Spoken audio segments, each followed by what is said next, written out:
Good morning बच्चों, एकदम बढ़िया। ठीक है, चलिए जी, आज हम स्टार्ट करने वाले हैं नया चैप्टर और चैप्टर का नाम है मैट्रिसेस। आपने मैट्रिसेस पूरा पढ़ा है, आपको पूरा आता है, लेकिन मैं आपको टू द पॉइंट बात बताऊंगा शुरू से लेके आखिर तक। बस आप नोट करते रहो, इसमें आपको नोट करना पड़ेगा। मैंने इसके फॉर्मूले डिस्क्रिप्शन में नहीं दिए हैं, इसलिए नहीं दिए क्योंकि आप जब लिखोगे तो आपको आधे तभी याद हो जाएंगे। देख के याद नहीं होते हैं, लिख के याद होते हैं। राइट, चलिए लिखिए। आपने क्या क्या पढ़ा है पहले तो मैं समझाता हूं। मैट्रिसेस में नंबर अगर हैं,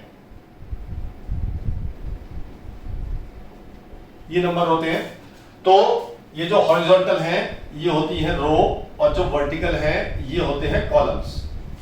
राइट, कितनी रो है इसमें? इसमें है 1 2 3, 3 रो है। कॉलम कितने हैं? 4 कॉलम है। तो अगर मैं इसका ऑर्डर लिखूंगा तो पहले लिखूंगा रो, फिर लिखूंगा कॉलम, यानी इसका ऑर्डर हो गया 3 into 4।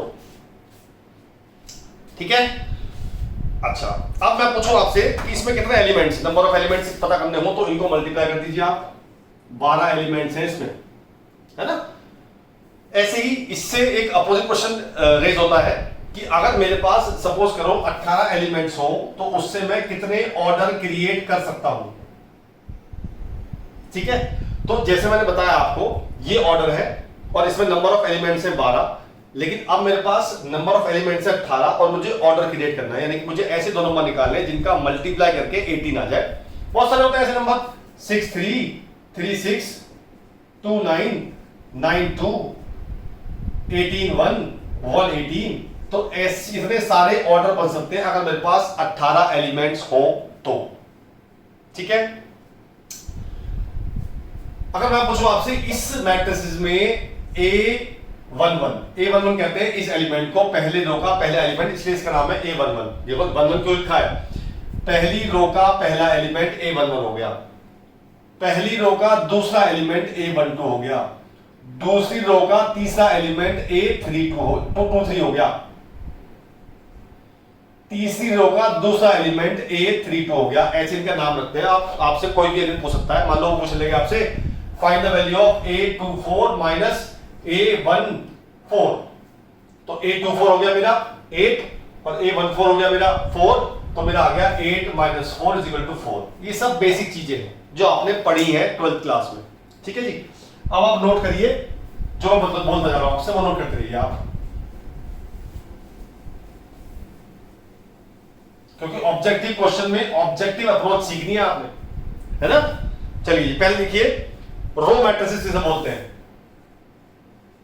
जिसमें एक रो हो और कॉलम हो बहुत सारे। जैसे ये मैट्रिसेस है, इसमें एक रो है और 7 कॉलम है, तो ऐसी मैट्रिक्स को बोलते हैं हम रो मैट्रिसेस।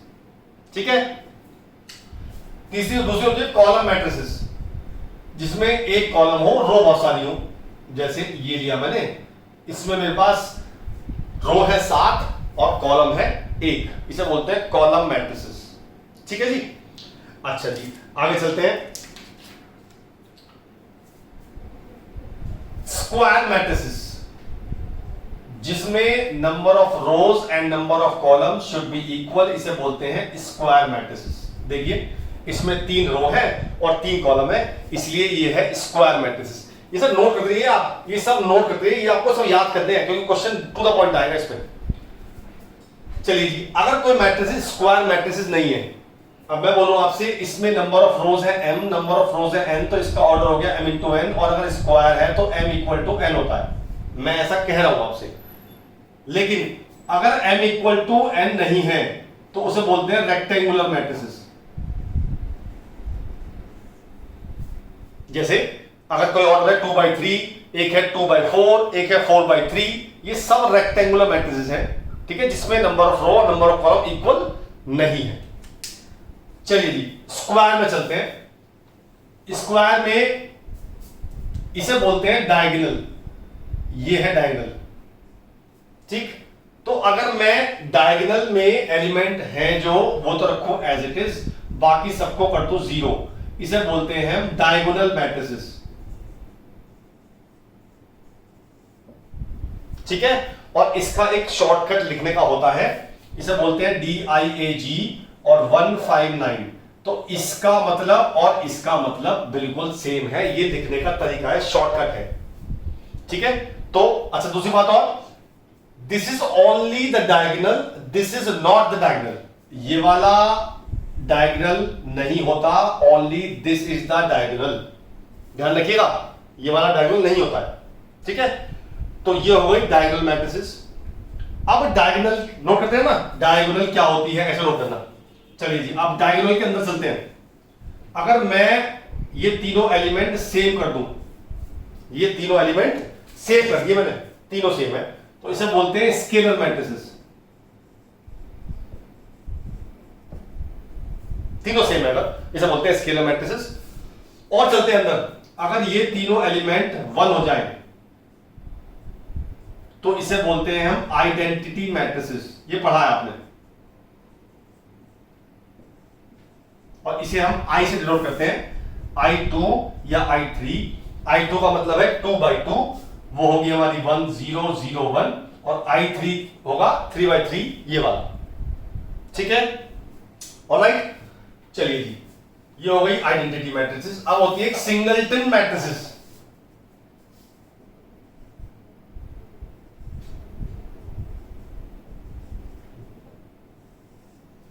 एक होती है सिंगलटन मैट्रिसेस। ठीक है जी, ये क्या कहती है, अगर किसी मैट्रिसेस में एक एलिमेंट है सिर्फ, यानी कि 1/1 का ऑर्डर है, उसे बोलते हैं सिंगलटन मैट्रिसेस। इसमें आइटम कुछ भी हो सकता है।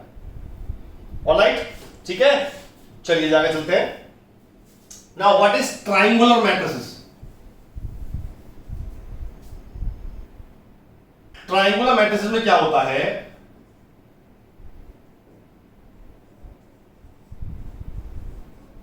ट्रायंगुलर मैट्रिसेस में क्या होता है, जो हमारा डायगोनल है, अगर इसके ऊपर के एलिमेंट 0 है या उसके नीचे के, जैसे इसमें सारे ऊपर के एलिमेंट 0 है, तो इसे बोलते हैं ट्रायंगुलर मैट्रिसेस। और अगर ऐसे होता, मतलब ये डायगोनल है, इसके सारे 0 होते, तो इसे बोलते हैं हम भी ट्रायंगुलर मैट्रिसेस बोलते हैं। This is also a triangular matrices. Now what is the difference between them? अगर ऊपर वाला 0 है तो इसे बोलते हैं हम लोअर ट्रायंगुलर मैट्रिसेस, और अगर ये नीचे वाले 0 है तो इसे बोलते हैं हम अपर ट्रायंगुलर मैट्रिसेस। जिसमें नीचे ट्रायंगल बनना है, जिसमें नंबर्स है, उसे बोलते हैं लोअर ट्रायंगुलर मैट्रिसेस, जिसमें ऊपर है उसे बोलते हैं अपर ट्रायंगुलर मैट्रिसेस। ठीक है, ऑलराइट, चलिए जी आगे चलते हैं। हॉरिजॉन्टल मैट्रिसेस,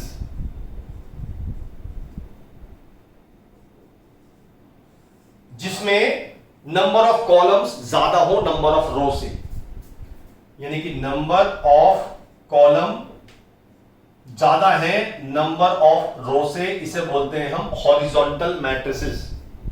ठीक है, और इसका उल्टा होता है वर्टिकल,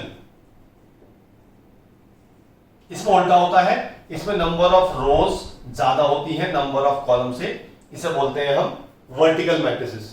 ये सब नई बातें पढ़ रहे हैं आप, जो आपने शायद पढ़ी हो शायद ना पढ़ी हो, क्योंकि 12th में इतना डीप में नहीं जाते हैं, ऑब्जेक्टिव अप्रोच है, इसलिए ऐसे क्वेश्चन आएंगे। चलिए जी आगे चलते हैं। नाउ सब मैट्रिसेस,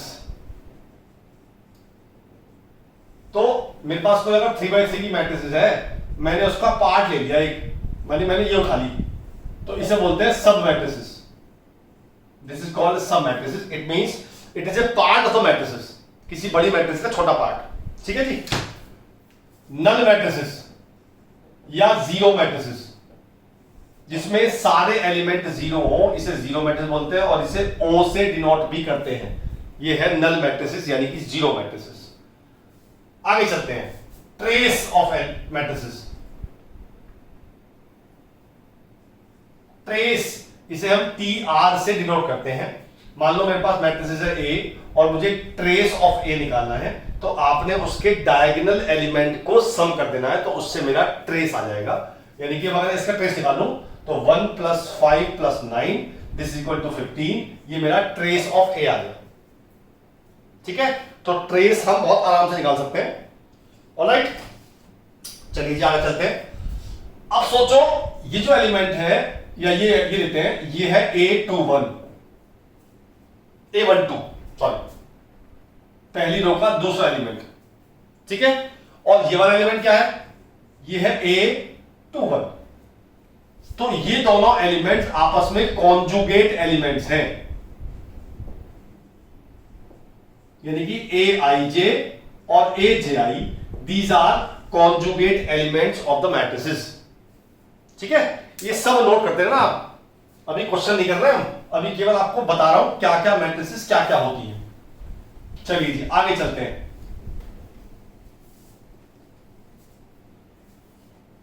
नाउ कंपेरेबल मैट्रिसेस, जिन दो मैट्रिसेस का ऑर्डर सेम होता है, these are called comparable matrices. Compare मतलब हम उनके एलिमेंट्स को कंपेयर कर सकते हैं, कैसे, अगर दो मैट्रिसेस दी हुई है मुझे x प्लस वाई 0 1 2 5 z और दैट इज इक्वल टू 0 1 0 0 1 2 5 और 3, तो these are comparable matrices because the order is, दोनों का सेम ऑर्डर है और हम इनके एलिमेंट्स को कंपेयर कर सकते हैं, यानी कि दिस एलिमेंट इक्वल टू 0 हो जाएगा और ऐसे ही z इक्वल टू 3 हो जाएगा, बाकी सब इक्वल है। तो these are called comparable matrices, इन्हें हम कंपेयर करके कुछ चीजों की वैल्यू निकाल सकते हैं, ठीक है जी। चलिए जी आगे चलते हैं। नाउ ए ट्रांसपोज किसे बोलते हैं, या उससे पहले मल्टीप्लाई देखते हैं। जब हम दो मैट्रिसेस की मल्टीप्लाई कर रहे हैं, अगर मुझे a इंटू बी करना है और b इंटू ए करना है, पहली बात तो ये दोनों डिफरेंट होते हैं, ये दोनों सेम नहीं होते हैं। और मैं a इंटू बी कब कर सकता हूं, अगर मैं कहूं कि इसका ऑर्डर है m इंटू के और इसका ऑर्डर माने k इंटू पी, तो अगर ये दोनों k इक्वल हैं, हम a और b की तभी मल्टीप्लाई कर सकते हैं, otherwise multiply is not possible. यानी कि पहले वाले के number of column is equal to number of rows of second matrices, तभी हम मल्टीप्लाई कर सकते हैं। और अगर मैं इन दोनों k को हटा दूं तो क्या बचता है, m इंटू पी, तो ये वो ऑर्डर है जो मल्टीप्लाई करने के बाद आएगा। तो हम बिना मल्टीप्लाई करे भी ऑर्डर निकाल सकते हैं जो मल्टीप्लाई करने के बाद आएगा, ठीक है। चलिए आगे चलते हैं।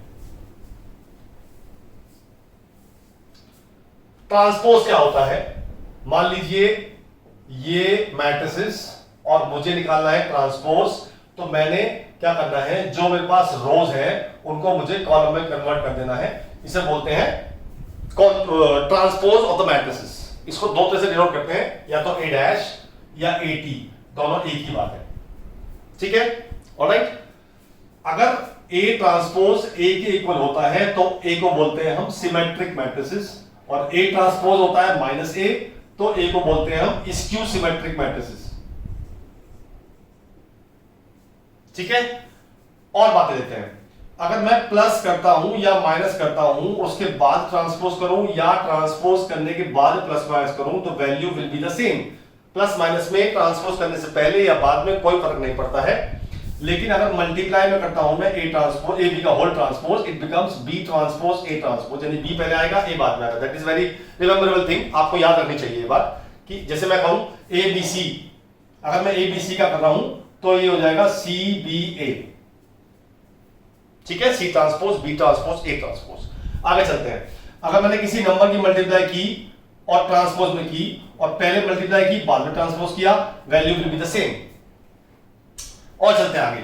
अगर मैं एक ही मैट्रिसेस में उसका ट्रांसपोज ऐड कर दूं, इससे जो मैट्रिसेस आएगी दैट इज ऑलवेज सिमेट्रिक, यानी कि p का transpose is always equal to p, ये हमेशा आएगा, वी नो दैट, आप डायरेक्टली लिख सकते हैं, कुछ चेक करने की जरूरत नहीं है हमें। ऐसे ही अगर मैं a माइनस a ट्रांसपोज करूं और उसे q मान लूं, तो q will be always skew symmetric, यानी कि q का transpose is always equal to minus q आएगा, ठीक है। ये बातें थी 12th की जो आपने पढ़ी थी। चलिए जी आगे चलते हैं।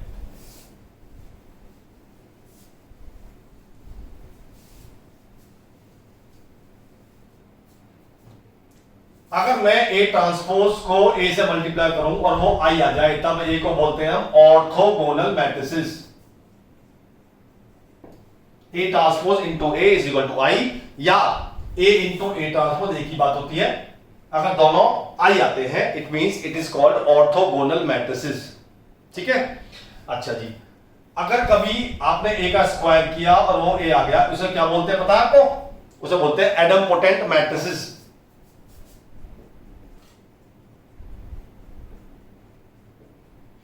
अगर ए स्क्वायर किया आपने और इक्वल टू ए आ गया तो उसे बोलते हैं एडमपोटेंट मैट्रिसेस। अच्छा जी, अब आपने ए स्क्वायर किया और वो आपका आई आ गया, ठीक है, इसे बोलते हैं इन्वोल्यूटरी मैट्रिसेस।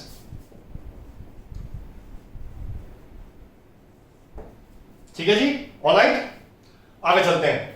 अगर आपने कोई पावर की यानी कि ए की पावर के प्लस 1 किया और वो ए आ रहा है तो ऐसे बोलते हैं ए को पीरियोडिक मैट्रिसेस।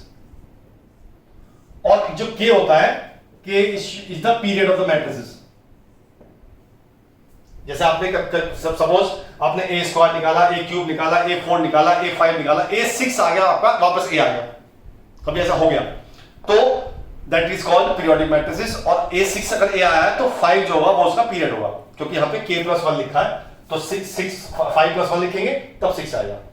ठीक है जी, चलिए जी, अगर आपने a की पावर k की और वो 0 आ गई मैट्रिसेस तो उसे बोलते हैं हम नीलपोटेंट मैट्रिसेस।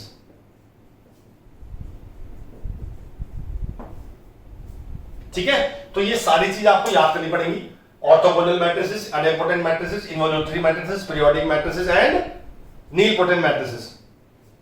ठीक है जी, ऑलराइट,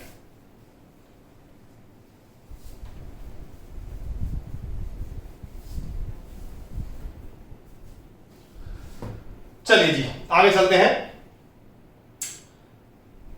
अगर ए बी इक्वल टू ए सी है और ए है नॉन जीरो मैट्रिसेस, उस केस में b इक्वल टू सी होता है।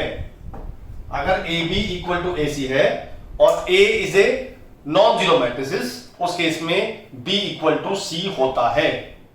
ठीक है, पहली बात, अगर कोई भी स्क्यू सिमेट्रिक मैट्रिसेस है तो उसके डायगोनल एलिमेंट्स हमेशा 0 होंगे। ठीक है जी, ऑलराइट। अच्छा, अगर कोई मैट्रिसेस सिमेट्रिक भी है और साथ में स्क्यू सिमेट्रिक भी है, ऐसा तभी होगा जब वो नल मैट्रिसेस होगी, यानी कि 0 मैट्रिसेस होगी, तभी ऐसा पॉसिबल है।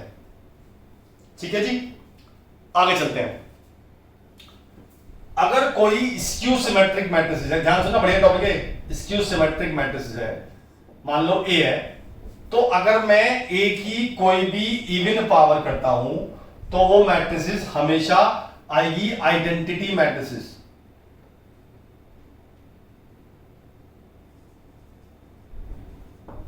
और अगर मैं ए की ऑड पावर करता हूं तो वो हमेशा स्क्यू सिमेट्रिक ही आएगी। मान लो मैं आपसे कहूं कि ए दे रखा है मुझे 0 0 4 -4, और अगर मैं ए क्यूब निकालूं, वो पूछे ए क्यूब मैट्रिसेस कैसी होगी, तो ए ऑड है, वो 3 ऑड है, तो ए क्यूब भी स्क्यू सिमेट्रिक होगी। और मैं पूछूं कि ए की पावर 18 कितनी होगी, कैसी होगी ए की पावर 18, 18 इज इवन, तो जो ए की पावर 18 आएगी that will be identity matrices. ठीक है, चलिए जी कुछ क्वेश्चन कर लेते हैं।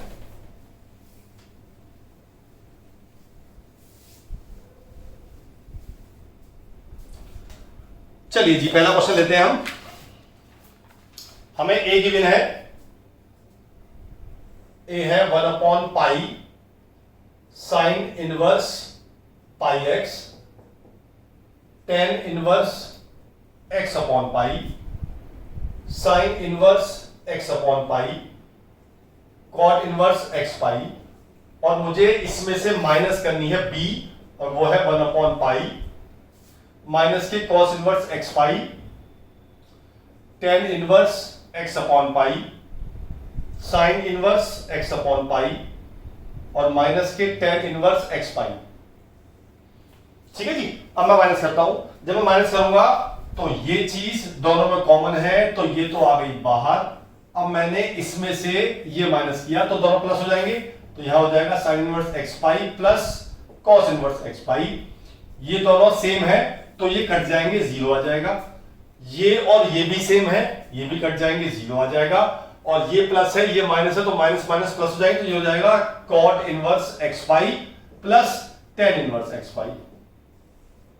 ठीक है जी। अब मैंने कल की क्लास में बताया था आपको कि sine inverse x plus cos inverse x pi by 2 होते हैं।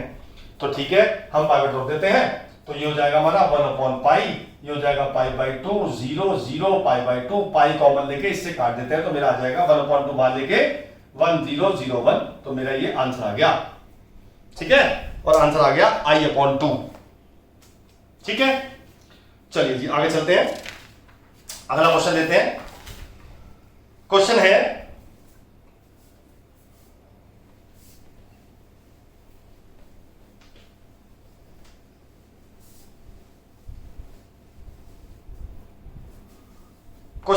If A is a matrix of order m into n, जो ए का ऑर्डर है वो है m इंटू n, और b का ऑर्डर निकालना है मुझे, और कैसे निकालेंगे वो कहता है ए बी का ट्रांसपोज और बी ट्रांसपोज ए, हम दोनों चीज निकाल सकते हैं। It means A B transpose का मल्टीप्लाई पॉसिबल है और बी ट्रांसपोज ए का मल्टीप्लाई भी पॉसिबल है। तो हम क्या करते हैं, हम बी को मान लेते हैं ऑर्डर p इंटू क्यू, तो बी ट्रांसपोज का होगा q इंटू पी। क्लियर है बात? तो क्योंकि जब रो है वो कॉलम बन जाते हैं, कॉलम में रो बन जाते हैं। मैंने यहां वैल्यू पुट करी ए के ऑर्डर की, वो आ गया m into n, B transpose के ऑर्डर की मल्टीप्लाई की, मतलब वैल्यू की q इंटू पी। ठीक है, मैंने बताया था आपको कि जब हम दो मैट्रिसेस की मल्टीप्लाई करते हैं तो उनके बीच वाले एलिमेंट ऑर्डर के इक्वल होने चाहिए, यानी कि n इक्वल टू q आ गया, तो मेरी q की वैल्यू आ गई n। मैं यहां पर करता हूं इसकी वैल्यू q इंटू पी, और a की रखी m इंटू n, इसमें भी इक्वल होना चाहिए, तो p की वैल्यू आ गई m, तो मेरा ऑर्डर आ गया p इंटू q, p है m और q है n, तो m इंटू n का ऑर्डर आ गया। ठीक है, ऐसे निकालते हैं। आगे चलते हैं।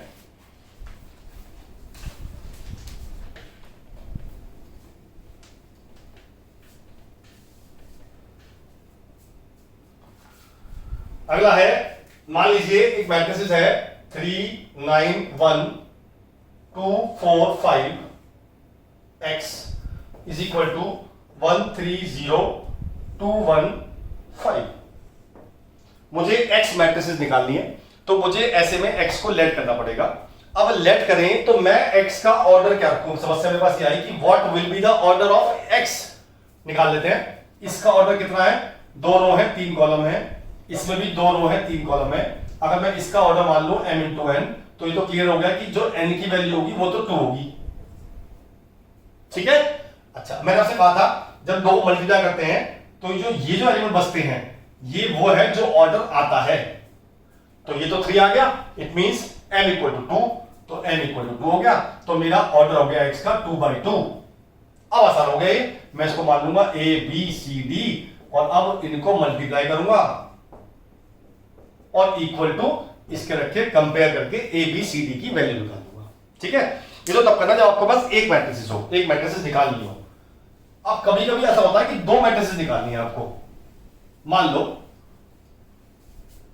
ये एक मैट्रिसेस है और मुझे ए और बी निकालनी है और फाइनल आंसर ये है।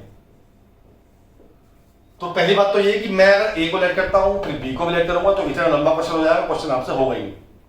ठीक है, तो जब मोर देन 1 मैट्रिक्स निकालनी हो मल्टीप्लाई में, और दूसरी बात मैं इसकी मल्टीप्लाई भी नहीं कर सकता, जिससे कि मैं मान लूं तो आसान हो जाए, ऐसा नहीं कर सकता मैं।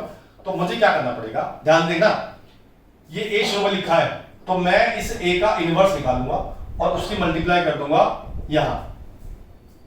ठीक है, मतलब मैंने क्या किया, मैंने बोथ साइड ए इनवर्स से मल्टीप्लाई कर दिया, तो ये बन गया आई, और i इंटू कोई मैट्रिसेस वही मैट्रिसेस होती है।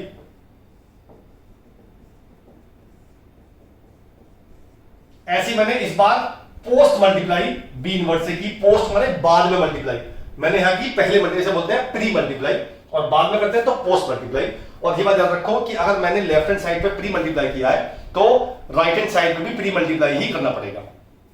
तो मैंने यहां किया था ए से ए इनवर्स से, अब कर रहा हूं पोस्ट मल्टीप्लाई बी इनवर्स से, तो ये आई हो जाएगा, तो मेरी इसकी वैल्यू आ जाएगी। अब ये क्या बताया मैंने आपको, मान लो ये तो क्वेश्चन है, मुझे ए भी 2 निकालने थे, पर ऐसा क्वेश्चन आएगा नहीं, ऐसा क्वेश्चन आएगा तो आपको एक निकालनी होगी। मान लो मतलब मैं ये एग्जांपल दबा लेता हूं, कि ये एक मैट्रिक्स है, ये एक मैट्रिक्स है और ये दूसरी मैट्रिक्स है और फाइनल आंसर ये है। तो कंसेप्ट बताने के लिए मैंने ये किया था, तो अब भी ये करना है आपको। ये मान लो ए है तो इसका इनवर्स निकालना है, उसकी मल्टीप्लाई यहां करनी है, यहां पे प्री मल्टीप्लाई, और इसका इनवर्स निकालना है, उसकी मल्टीप्लाई यहां करनी है, तो उससे आपकी एक वैल्यू आ जाएगी। ठीक है, जब मोर देन 3 मैट्रिक्स 2 3 4 मैट्रिक्स हो तो आपको ऐसे करना पड़ेगा। ऑलराइट, चलिए अगला क्वेश्चन लेते हैं।